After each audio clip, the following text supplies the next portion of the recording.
영화를 좋아하십니까? 저는 영화를 좋아하는데 영화의 장르 중에 미스테리라고 하는 장르가 있습니다. 비밀스럽다 그런 뜻이죠. 이 미스테리의 특징은 마지막까지 보아야 내용을 이해할 수 있다는 것입니다. 마지막까지 보지 않는다면 그 내용이 진짜 무엇을 말하려고 하는지 이해하기 어렵습니다. 거의 결말에 가까워서야 앞에 있던 모든 내용들이 이해가 되고 꼬였던 문제들이 풀리는 것을 보게 되는 것이죠. 이 비밀스럽다라는 미스테리한 말은 하나님 나라의 이야기와 아주 비슷하다 이렇게 말할 수 있습니다. 왜 그런가 하면 하나님 나라의 비밀이 바로 그런 것이기 때문입니다. 하나님 나라는 지금 당장 우리가 보기에 잘 이해되지 않습니다. 지금 당장 하나님 나라를 눈으로 보고 우리의 삶으로 우리의 머리로 이해한다고 하는 것은 쉬운 일이 아닌 것이죠. 하나님 나라의 비밀이 교회 안에 있고 성도들 안에 있지만 과연 그것이 무엇을 의미하는지 우린 잘 이해하지 못할 때가 있는 것입니다. 오늘 우리가 읽은 성경 본문은 바로 그런 이야기를 하고 있습니다. 오늘 우리가 읽은 성경 본문을 한마디로 조리면 이렇게 말할 수 있습니다. 성도는 말씀으로 하나님 나라의 통치를 받아 인내로 그 열매를 맺는 자이다. 성도는 말씀으로 하나님 나라의 통치를 받아 인내로 그 열매를 맺는 자이다 말해주고 있습니다. 우리가 하나님 나라를 생각할 때 천국이라고 보통 말하죠. 천국은 장소의 개념보다는 통치의 개념이다 이렇게 이해하는 것이 훨씬 좋습니다. 그래서 천국이라고 부르는 것보다 하나님 나라라고 부르는 것이 훨씬 더 선명한 이해를 우리에게 주는 것이죠. 나라는 세 가지 영역의 의미를 갖습니다. 땅과 그리고 백성과 주권이 있어야 이 세 요소가 바로 나라의 요소죠. 이 세 요소 중 하나님께서 이 하나님 나라의 주인이시며 우리를 다스리신다고 할 때 그분의 주권, 즉 그분의 통치권이 우리에게 임했을 때, 하나님의 백성인 우리에게 임했을 때 그 통치가 우리에게 임하면 우리가 살고 있는 그곳이 하나님의 땅이 된다. 그것이 바로 하나님 나라의 개념 아닙니까? 오늘 우리가 읽은 성경 본문은 바로 그러한 하나님 나라의 개념에 대한 이야기, 그 통치가 어떻게 우리에게 이루어져 가는가를 말해주고 있는 것입니다. 이 네 가지 시 비유는, 네 가지 밭의 비유는 너무나 잘 아는 비유이지만 이 비유를 가지고 신천지가 이 비유를 첫 시작으로 사람들의 마음을 속이고 또 이 비유를 이해하지 못한 이들은 도통 이 말이 무슨 말인지를 알지 못한 채 지나갑니다. 그러나 오늘 성경은 두 번이나 거듭하여 하나님 나라를 언급합니다. 18장 1절에 나타나는 예수께서 각 성과 마을에 두루 다니며 하나님 나라를 선포하시며 복음을 전하셨다 말씀하시고 뿐만 아니라 4절부터 우리가 읽었던 15절까지의 말씀이 10절에서 이르시되 이 제자들이 이 비유를 물으니 이르시되 하나님 나라의 비밀을 아는 것이라고 말씀하시면서 이 비유를 해석하고 있습니다. 이 비유는 철저히 하나님 나라에 대한 비유입니다. 이 비유는 누구에게 해석된다고 하셨습니까? 그것은 예수님의 제자들에게 해석해 주셨다고 말합니다. 그 제자들이 누굽니까? 성경은 그 제자들을 언급하고 있습니다. 1절 후반부에 그 복음을 전할 새 12제자가 함께하였고 또한 이라고 말하면서 2절과 3절에 막달라인 마리아, 요한나, 수산나 그리고 여러 여자들이 함께 자기의 소유로 그들을 섬겼다라고 말합니다.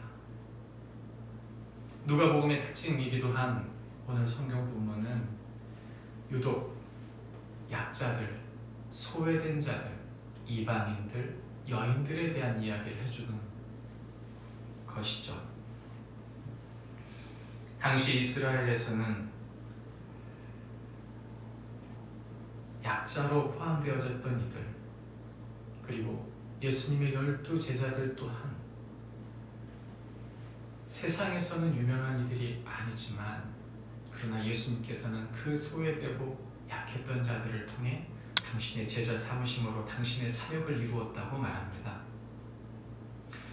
예수님의 하나님 나라의 선포에 대한 내용을 오늘 성경이 비유로 말하고 있는데 4절부터 9절까지 이르는 내용 중 이 비유는 아마도 예수님의 메시지 중 여러 사람들, 많은 사람들에게 여러 곳에서 선포됐을 것입니다. 그러나 이 비유를 듣는 이들은 이 비유를 다 깨달을 수는 없었습니다. 특별히 예수님의 제자들이 예수님께 물었을 때 예수님께서는 이 미스테리, 이 비밀한 이야기를 풀어주십니다. 그야말로 비밀했던 것이죠. 이 비밀을 아는 것이 허락된 사람들은 누구입니까? 바로 그 예수님의 제자들입니다. 예수 제자가 되었다. 고옥하는 목사님의 말씀대로는 사도행전까지는 제자라는 말이 나오지만 서신서에 들어가 보면 제자라는 말이 없습니다. 왜일까요? 그것은 제자라는 말이 성도라는 말과 이꼬르 같은 개념으로 보고 있기 때문에 모든 성도는 제자라고 본 것입니다. 교회 안에 우리가 예수님 믿으면서 우린 정말 예수님을 따라가며 예수님을 닮아가며 정말 예수님을 사랑함으로 그분의 뜻을 자신의 삶에 이루고자 하는 자들인가? 라는 질문을 던지지 않을 수 없습니다. 예수님의 제자가 된다는 건 무엇입니까? 정말 교회를 다닌다는 뜻은 무엇이죠? 정말 교회를 통해 하나님 나라가 드러난다는 뜻은 무엇입니까? 그것은 하나님 나라의 통치가 저와 여러분의 삶에서 열매 맺는다는 것을 말하는 것이죠. 그렇다면 하나님의 나라의 통치가 내 삶에 열매 맺으려면 어떻게 해야 될까요? 오늘 성경은 그 얘기를 하고 있는 것입니다. 그것은 하나님의 말씀이 저와 여러분 안에 살아있어야 합니다. 그 하나님 나라의 통치가, 그 메시지가 저와 여러분 속에 살아있어야 하는 것이죠. 한 나라의 통치자의 그 통치는 다른 것으로 이루어지는 게 아닙니다. 그의 힘과 권세와 능력은 모두 그의 메시지, 즉 그의 말에서 나오는 것입니다. 오늘 우리가 들고 있는 이 성경은 바로 그 예수 그리스도의 말씀이고 그 말씀은 우리를 당신의 백성으로 세워가는 하나님 나라의 통치 자체인 것이죠. 그러므로 우리가 읽은 이 비유에 나타나는 이야기는 바로 하나님께서 우리를 다스리시는 말씀을 우리가 어떻게 받아들이느냐에 대한 문제라고 얘기하고 있는 것입니다. 그 마음을 성경은 특별히 네 밭으로 표현하고 있습니다. 성경은 분명히 우리에게 씨를 이야기할 때 밭에 뿌려지는 이 씨가 곧 말씀이라고 말합니다. 이 하나님의 말씀은 하나님의 통치이며 그분의 나라를 이루어가는 아주 중요한 당신의 선포입니다. 법이 한번 제정되면 그 나라에 되고 선포되면요, 그 시로부터 그 법에 따라 벗어나는 모든 것은 불법이 됩니다. 저와 여러분이 붙들고 있는 이 말씀에서 벗어나 그 말씀을 등지고 산다면 저와 여러분은 하나님 나라의 통치를 벗어나고 있는 것이죠. 오늘 우리가 읽은 성경 본문에 그러한 말씀을 하나님 나라의 통치를 벗어나는 행위에 대한, 벗어나는 상황에 대한 세 가지 비유를 들고 있습니다. 네 가지 비유 중 하나는 좋은 땅으로 열매 맺는 것이기에 마지막에 이야기하고, 이 세 가지의 하나님 말씀을, 하나님의 통치를 잃어버리는 세 가지 이유를 이야기하는데, 첫 번째는 길가에 떨어진 씨가 밟혀서 또는 공중의 새들이 먹어버린 이야기를 합니다. 이것은 악의 기인함을 말합니다. 무엇이 악입니까? 하나님을 벗어나는 것이 악입니다. 무엇이 악입니까? 하나님, 당신이 주인 되심을 따르지 않고 내 마음대로 내 뜻대로 사는 것이, 그것이 바로 사탄이 원하는 것 아닙니까? 네 마음대로 살아라. 이 우리가 사는 현실에서 사탄이 요구하는, 우리를 계속 우리의 마음을 흔들어 놓는 가장 강력한 주제는 다른 게 아닙니다. 네가 네 마음의 주인 되어라. 그것이 악이고 그것이 사탄이 사탄된 이유입니다. 내가 주인 되면 죄를 부인합니다. 죄를 업신여기고 죄를 하나님의 불법이라고 말하는, 죄라고 말하는 것을 경히 여겨서 그 죄를 나에게 적용시키지 않습니다. 나는 죄인이 아니라는 것이죠. 그리고 내가 주인 되는 것입니다. 두 번째, 하나님의 통치를 벗어나는 이유는 시험을 받고 배반하기 때문입니다. 성경은 이것을 바위 위에 떨어져서 싹이 났다가 습기가 없으므로 말랐다 말합니다. 이것은 말씀은 즉시 받았으나 하나님의 말씀을 조금은 깨달았는데 시련이 닥칠 때 그것이 맞지 않다고 생각하여 벗어나 버렸다는 뜻입니다. 이 성경은 아마도 저와 여러분뿐만 아니라 세상에 있는 모든 사람들에게 적용되는 내용이라고 생각합니다. 세상의 말씀을 모르는 사람은 없습니다. 성경책을 한 번이라도 떠들어보지 않은 사람은 거의 없습니다.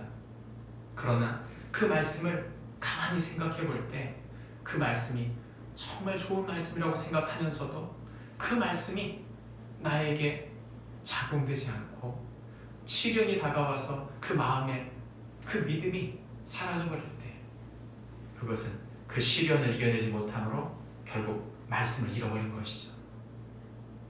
하나님의 통치를 따른다는 것이 쉬운 일이라고 생각한다면 큰 착각입니다. 하나님이 우리에게 축복만 주시는 것은 축복의 말씀이다. 그렇지 않습니다. 하나님 말씀을 따른다는 것은 반드시 고난이 따르고 그 고난으로 말미암아 우리는 열매 맺게 됩니다.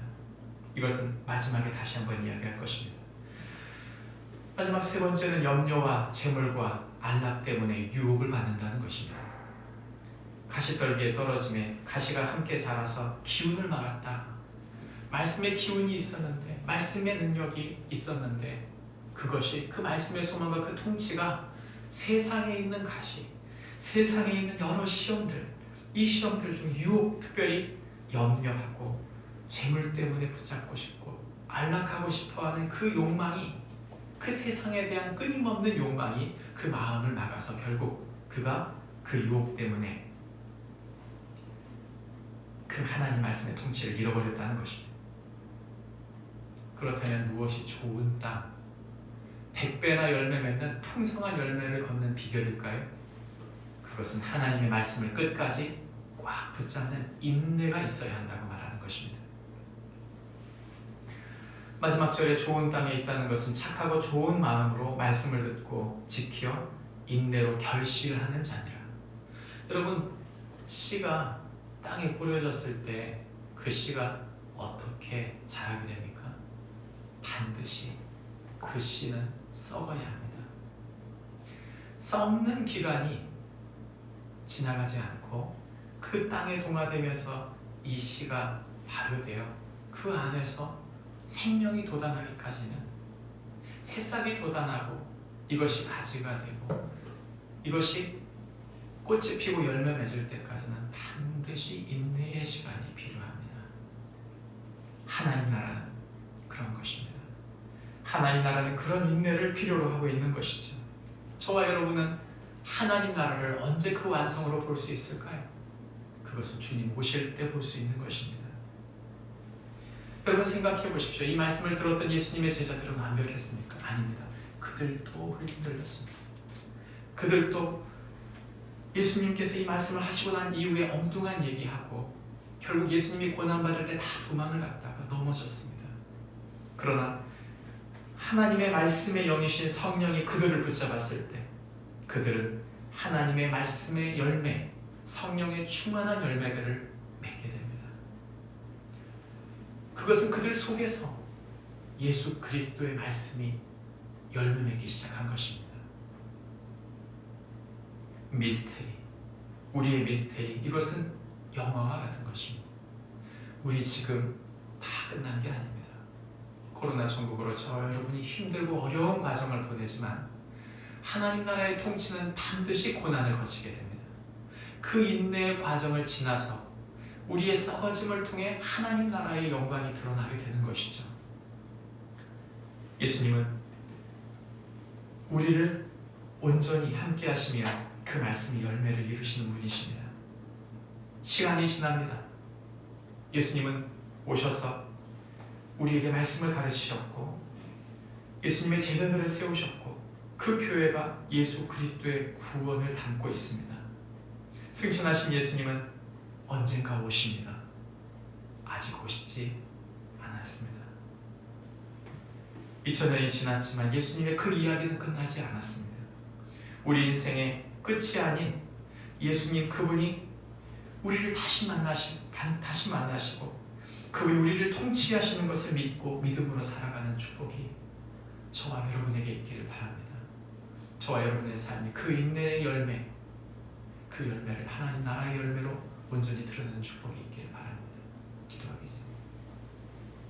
하나님 아버지, 하나님의 통치인 주의 말씀이 우리 속에서 인내로 열매 맺는 동안 주님께서 원하시는 하늘의 열매가 30배, 60배, 100배의 풍성한 열매로 우리 속의 변화로 나타날 뿐만 아니라 우리에게 주신 소중한 사람들을 그런 하나님 나라의 통치를 세워가는 축복이 있게 하여 주옵소서.